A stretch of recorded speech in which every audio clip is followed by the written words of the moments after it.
आज जो काउंसलिंग में प्रशासनिक दबाव और पुलिस बल के आधार पे जो काउंसलिंग की जा रही है, इसका हम कड़े शब्दों में निंदा करते हैं, विरोध करते हैं। इस तरह के कृत्य अगर प्रशासन अपने ही कर्मचारियों के साथ करेगा तो निश्चित रूप से आने वाले समय में शिक्षा जगत की रीढ़ टूट जाएगी।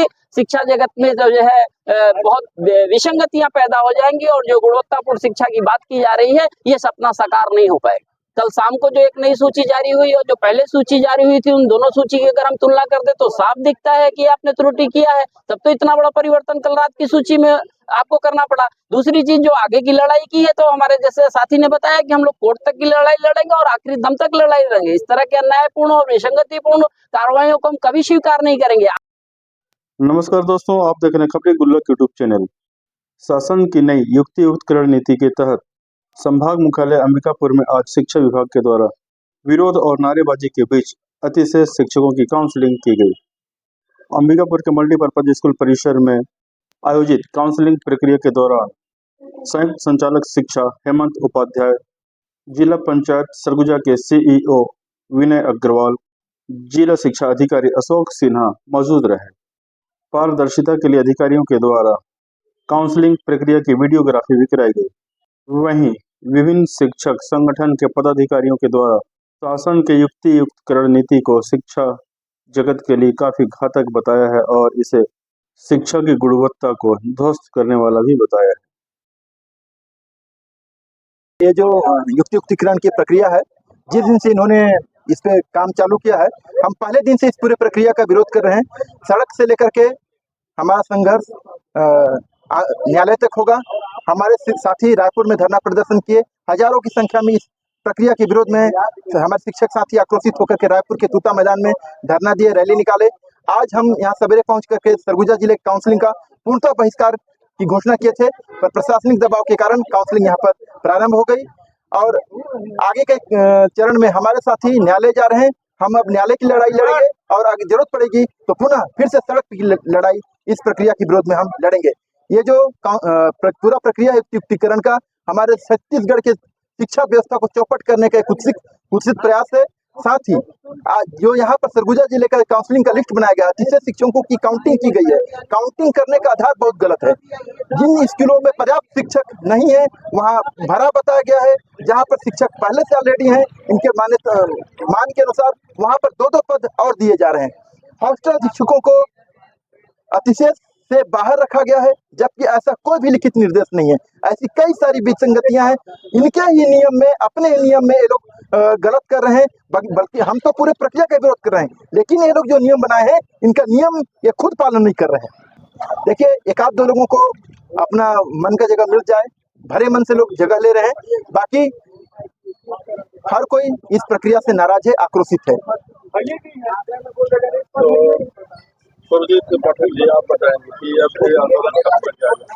देखिए, इस आंदोलन का स्वरूप पहले से ही बहुत व्यापक था, क्योंकि जिस तरह की विसंगतिपूर्ण युक्तियुक्तकरण की प्रक्रिया की जा रही थी, जो नियम राज्य शासन स्तर से तैयार किया गया था, वही विसंगतिपूर्ण था। हमने पहले दिन से इसका विरोध किया और अंतिम तक इसका विरोध रहेगा। हमने चरणबद्ध तरीके से प्रदेश में प्रदर्शन करके सरकार को आगाह किया कि युक्तियुक्तकरण त्रुटिपूर्ण है। हमने जिले में भी कल कलेक्टर साहब को और जिला शिक्षा अधिकारी महोदय को ज्ञापन देके बताया कि आपने किस तरह की गलतियां, किस तरह की त्रुटियां सूचियों में हुई है।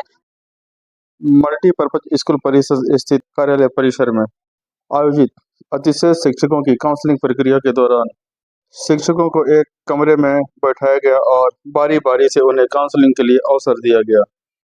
काउंसलिंग के दौरान खबरी गुल्लक की टीम के द्वारा कर्मचारी संगठनों से बातचीत भी की गई।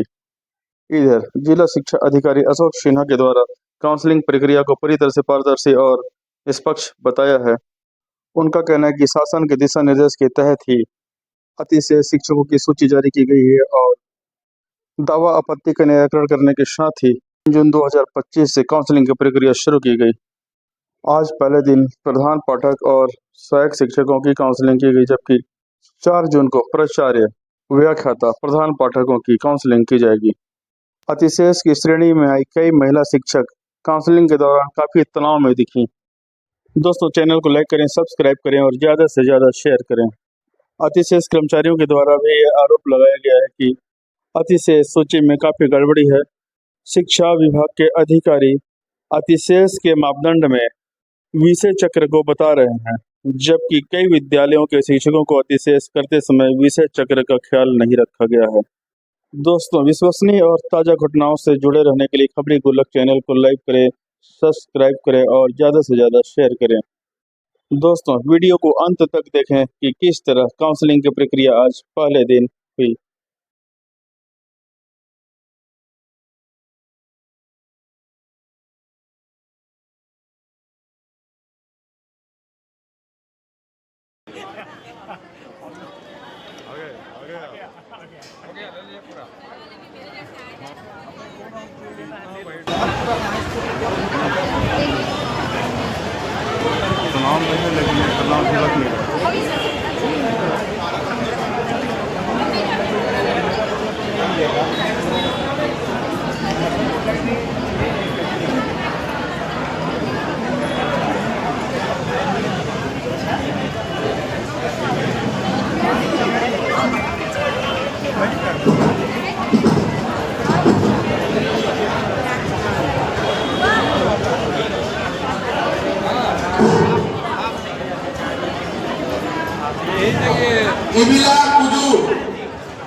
Emila Kudu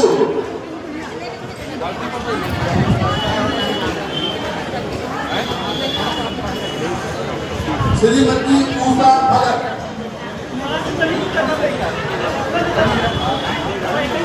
भगत